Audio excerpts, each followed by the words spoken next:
네, 안녕하십니까, 홍주식입니다. 자, 시청자 종목 상담 시간입니다. 한국전력을 갖고 계신 분들이 꽤 많아요. 한전이 한전 이르면은 한국전력인지 아니면 한전이라고 있어요. 한전 KPX, 한전기술, 한전산업. 그렇기 때문에 종목명을 말씀해 주실 때 풀네임으로 말씀해 주셔야 돼요. 한전 그러면 한전 뒤에 기술도 있고 한전산업도 있고. 근데 이제 제가 가격대를 쭉 보고 있다가 한국전력인가 보다 이제 이렇게 생각이 들어요. 예. 한국전력이 26,000원이니까 26,000원짜리가 지금 보니까 한국전력밖에 없어요. 나머지는 저기 가격대가 높아요. 4만 원대 이렇게 되니까 4만 원대면은 26,000원이면은 수익이 더블 났는데 고민할 필요가 없겠죠. 예. 26,000원에 이 한전, 그러니까 한국전력을 이제 매수하셨다 이제 하셨어요. 최근에 8년 만에 전기세를 올리겠다. 그러면 이제 한전한테는, 한국전력한테는 호재죠. 그래서 주가가 딱 올랐어요. 아침에 시가가 3%, 그래서 장중에 이제 4%까지 올랐어요. 4%까지 한번 딱 올랐는데 그 호재가 뉴스가 나왔음에도 불구하고 주가가 그냥 쭉 내려가지고 이렇게 질질질질 거리고 있습니다. 자, 그런데 이제 한국전력이 전기세 인상의 이 호재임에도 불구하고 이 반등을 못 주고 있다. 근데 이제 일단 자, 얘가 지금 보면은 참 바닥이긴 바닥이에요. 바닥이긴 바닥인데 이 전체적으로 봤을 때 한국전력이 그렇게 막 이 등락폭이 있어서 잘 움직이는 종목은 아닙니다. 상당 기간 동안 이제 이 횡보를 하고 움직임이 더딘 종목이에요. 예. 그래서 지금 26,000원인데 이제 24,000원 아래 부근에서 지금 이제 횡보를 하고 있으니까 조금 답답할 수는 있겠지만, 예. 자, 그렇다고 얘가 26,000원을 돌파해서 막 이렇게 가느냐? 또 그러지도 않아요. 그럴 성질의 종목이 아니에요. 그냥 조금 장기적으로 이제 그렇다고 또 막 떨어지거나 그런 종목은 아닌데 좀 장기적인 움직임이랄까, 횡보 기간이 상당히 긴 그런 움직임을 보통 보이는 게 한국전력의 특징입니다. 그래서 이 8년 만에 전기세 오르는 이 호재가 있음에도 불구하고 그날 올랐다가 추가적인 상승이 나오는 게 아니라 주가가 이제 하락을 했단 말이에요. 그렇다고 이제 또 막 주회장창 계속 떨어지거는 아니에요. 그래서 어느 정도 이렇게 횡보를 하다가 주가가 이제 26,000원까지 딱 매수가까지 오면 참 좋겠는데 그렇지 않고 지난번처럼 한번 이렇게 딱 올랐을 때 이때가 참 어떻게 보면은 매도의 자리예요. 그런 호재 뉴스가 나오잖아요. 그러면 거의 다 그날 팔아요. 뉴스에 팔으라는 속담이 있잖아요. 주식 격언이 있잖아요. 그러면서 뉴스가 빵 터지잖아요. 그러면 그날 파는 거예요. 앞으로 전기세가 인상될 거예요. 그런 얘기를 몇 번 했었잖아요. 전기세가 이제 인상될 거예요.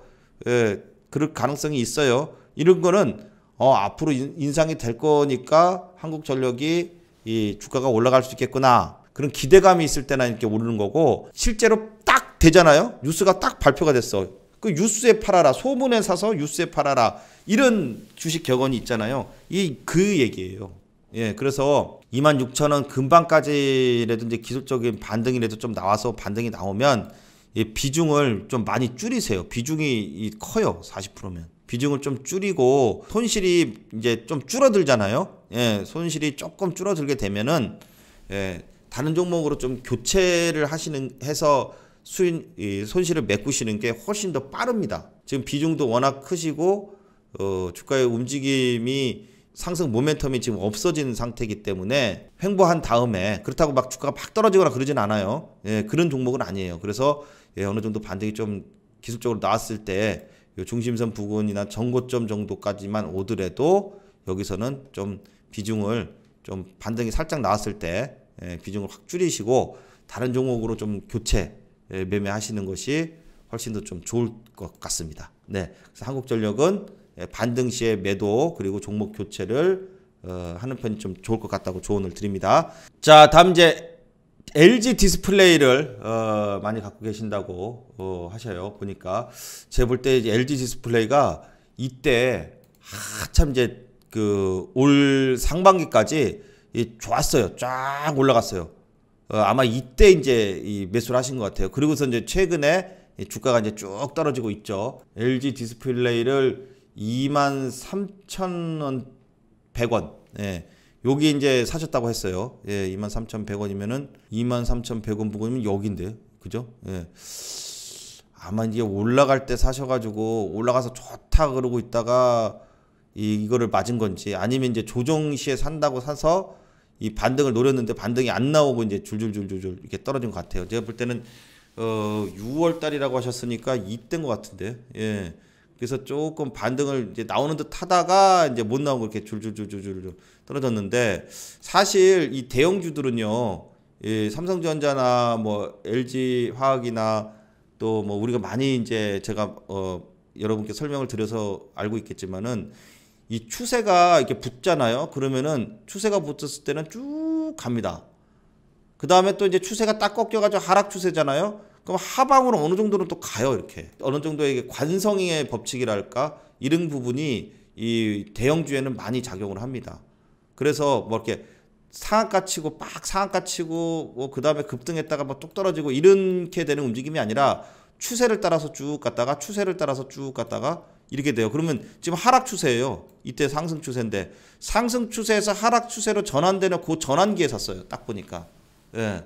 그러면은 좀 사는 타이밍을 말 그대로 반등만, 예, 짧게 이 반등만 먹어야 되는 구간이었단 말이죠. 추세가 끝나는 무렵이니까. 그죠? 예. 그래서 제가 여러분께 설명드릴 때도 그 다른 홍주식 영상에서 설명드릴 때도 지금은 단기로만 보세요. 이거는 이제 좀 길게 봐도 돼요. 이런 얘기를 드리잖아요. 그게 이제 다 이유가 있는 거예요. 예. 수익이 날 수 있는 구간이니까 단기적으로는 수익이 날 수 있다. 그럼 짧은 구간이라도 들어가서 먹고 나오면은, 먹고 나와서 수익 내는 놈이 장땡이지, 뭐 길게 먹어야 장땡입니까? 그건 아니에요. 짧게 계속 먹는 놈이, 예, 수익이 더 커요, 원래는. 예. 근데 이제 그렇게 할 수가 없으니까 그냥 좋은 종목을 바닥에 사가지고 쭉 들고 있어서 크게 먹겠다. 근데 그러는 종목이 몇 개 안 돼요, 대한민국에. 예. 우리나라 주식 중에 그런 종목이 몇 개나 됩니까? 예. 길어야 삼성전자 오르는 기간이 끼케야 한 달인데, 한 달 동안 오르는 거 보고, 야, 삼성전자 한 달 동안 올랐으니까 잘 올랐네, 앞으로 더 가겠구나 그러고 딱 그때 사요. 그때 최고점에 항상 딱 그때 사지. 예. 그러고 나가지고는 줄줄줄줄줄 떨어지면은, 아, 삼성전자니까 언젠가는 올라가겠지, 그런 믿음으로 지금 버티고 있는 거잖아요. 예. 똑같아요. 지금 LG 디스플레이도, LG 디스플레이가 설마 망하겠어? TV를 전 세계에서 제일 잘 만드는데, 맞아요. 제일 잘 만들고 잘 자는데 패널 가격이 자꾸 떨어진대요. 그나마 딱 보니까 오늘 외국인이 쥐장창 기관하고 팔다가 오늘 외국인이 대량 매수세가 오늘 딱 들어왔어요. 예. 그래서 반등을 한번 살짝, 여기서부터는 많이 떨어졌으니까 기술적인 반등을 한번 기대는 해볼 수 있겠어요. 왜냐? 3분기 실적이 나쁘지 않대요. 예. 그래서 반등이 나오는데 말 그대로 반등이에요. 여기서 이렇게 쭉 올라가거나 그러지는 못해요. 예. 그러면 자, 21선 정도나 61선 정도까지만 오면은 일단 단기 고점이 될 가능성이 있습니다. 그래서 예, 실적 발표가 일단 10월 달에 있으니까 그때까지 해서 반등이 살짝 나오잖아요. 그러면은 일단 좀 비중을 팍 줄이세요.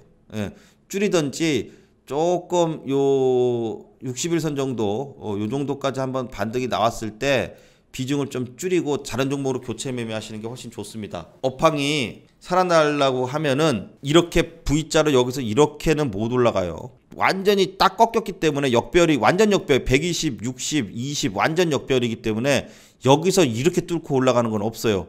갈라 그러면은 상당 기간 횡보를 해서 저점을 닫고 올라가야 되는데, 이렇게 되려 그러면 업황이 살아나야 돼요, 이쪽은.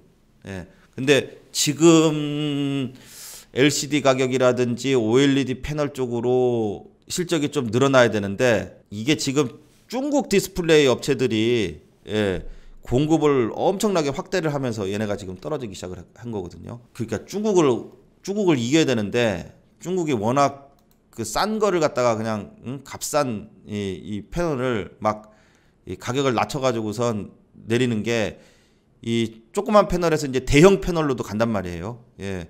그래서 LG 디스플레이가 좀 고전을 한다, 지금 이렇게 보고 있기 때문에, 반등이 나오면, 예, 반등 시에 얼른 팔고, 아니면 아주 장기로 가든지. 근데 아주 장기로 간다 그래가지고선 얘가 쫙 오른다? 그러기에는 힘들어요. 왜냐면 이것도 이만큼이나 떨어뜨려 놨으니까 이렇게 올라간 거거든요. 그럼 다시 여기까지 떨어뜨려야 되는데 여기까지 떨어질 때까지 그냥 가만둘 거예요.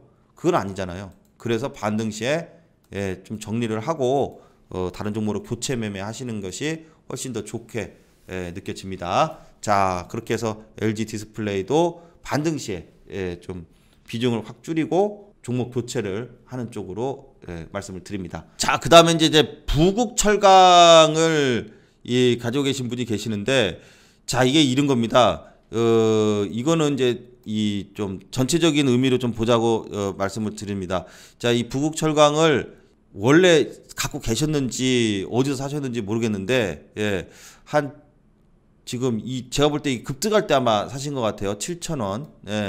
여기 사셨다고 하시는데, 자, 이 부국철강은 누구 종목이죠? 이낙연 후보 종목이죠. 그런데 이 호남에서 이길 거라고 이제 봤었는데, 호남에서도 이제 이재명 후보한테 지게 되죠. 그래서 뚝 떨어진 거예요. 이제 아직은 끝나지 않았기 때문에 좀 반등은 좀 나올 수 있습니다. 워낙 또 급작스럽게 이제 팍 떨어진 거기 때문에 여기서 뭐 이렇게 쫙 떨어져서 끝났다 이제 이렇게 하기보다는 부국철강이 또 이 다른 쪽으로 붙여가지고 이 이낙연 테마에서 또 다른 테마로 또 붙여가지고선 또 반등이 나올 수도 있어요, 향후에. 그런데 그건 이제 세력이 어떻게 이제 작업을 하느냐에 따라서 틀린 거고, 최근에 자꾸 한 번씩 이렇게 뿅 쳐요. 쳤다가 봐요. 이게 여기서도 갭으로 팍 떨어뜨려요. 그러다가 또 한번 호남에서 이길 것 같은데 하고 뿅 기대감 때문에 한번 올라요. 근데 보면 어때요? 항상 발표되기 전에 이번 주에 호남에서 발표를 한대, 지지율 발표를 한대, 그러면은 목요일이나 금요일까지만 오르는 거예요. 한 수요일이나 목요일까지만. 그리고 나서는 발표 때 돼서는 떨어져요. 올랐다 하더라도 올랐다 떨어뜨립니다. 그래서 이거는 조금 이렇게 갑자기 이제 이렇게 확 이게 맞았잖아요. 갭으로 떨어졌잖아요. 그러면은 이 기술적으로 반등이 조금은 나와요. 기술적인 반등이 조금 나오니까 그때 정리를 하시는 게 좀 좋을 것 같습니다. 자, 그렇게 해서 막 올랐을 때 사지 말고, 올랐다가 차라리 조정이 나오면 조정 나와서 이제 돌리기 시작했을 때, 이런 무렵을 제가 이제 많이 강조를 드리잖아요. 그래서 확 올랐을 때 꼭 들어가지 마시고요. 막 오를 때는 이놈이 더 갈 것 같거든 막. 근데 그렇게 하지 마시고 반드시 이제 조정 보일 때, 아니면 이제 돌파할 때 샀으면은 수익이 났으면 단기적으로 먹고 파는 겁니다. 다 지금 보면은 단기가 오히려 훨씬 더 수익이 좋을 수 있어요. 지금 상황에서는. 자, 그래서 부국철강을 7,000원에 매수하셨다고 하셨는데, 자, 어쩔 수 없이 조금 반등이 나왔을 때 좀 정리를 하시고 다른 쪽으로 교체 매매하셔서 좀 수익을 이걸로 부국철강으로 메꾸려고 하지 말고 다른 종목으로 수익을 좀 메꾸는 것이 좋지 않을까, 이렇게 생각이 듭니다. 자, 그다음에 이제 한국조선해양을 이제 문의해 주신 분들이 꽤 계세요.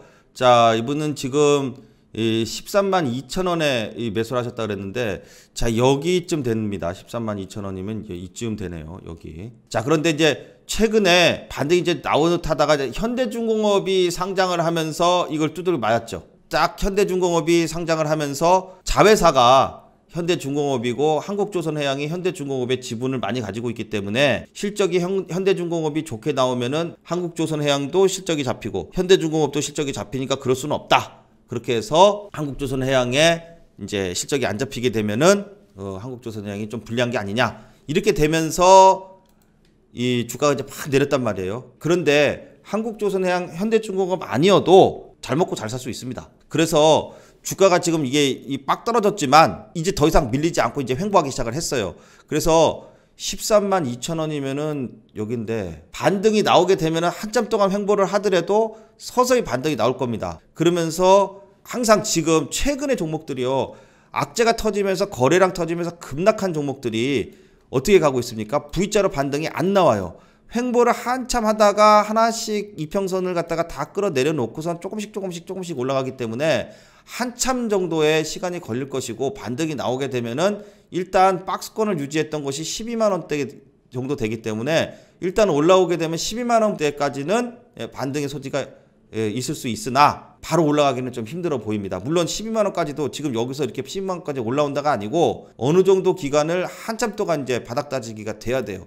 그래서 지금 여기서 매도를 손절이나 그렇게 하는 것보다는 여기서는 이제 좀 기다려야 되는 타이밍이고 반등이 어느 정도 좀 나옵니다.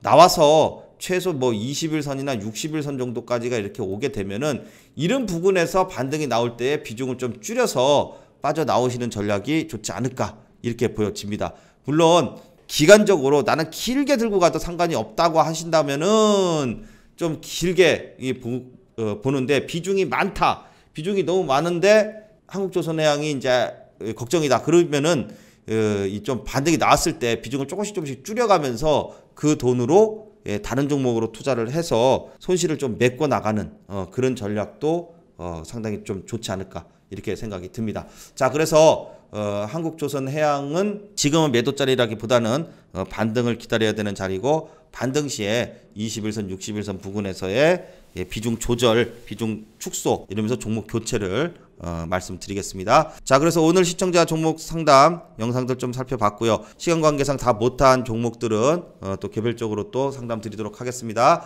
자, 오늘 영상은 여기까지 하겠습니다. 다음 시간에 또 좋은 내용으로 찾아뵙겠습니다. 감사합니다.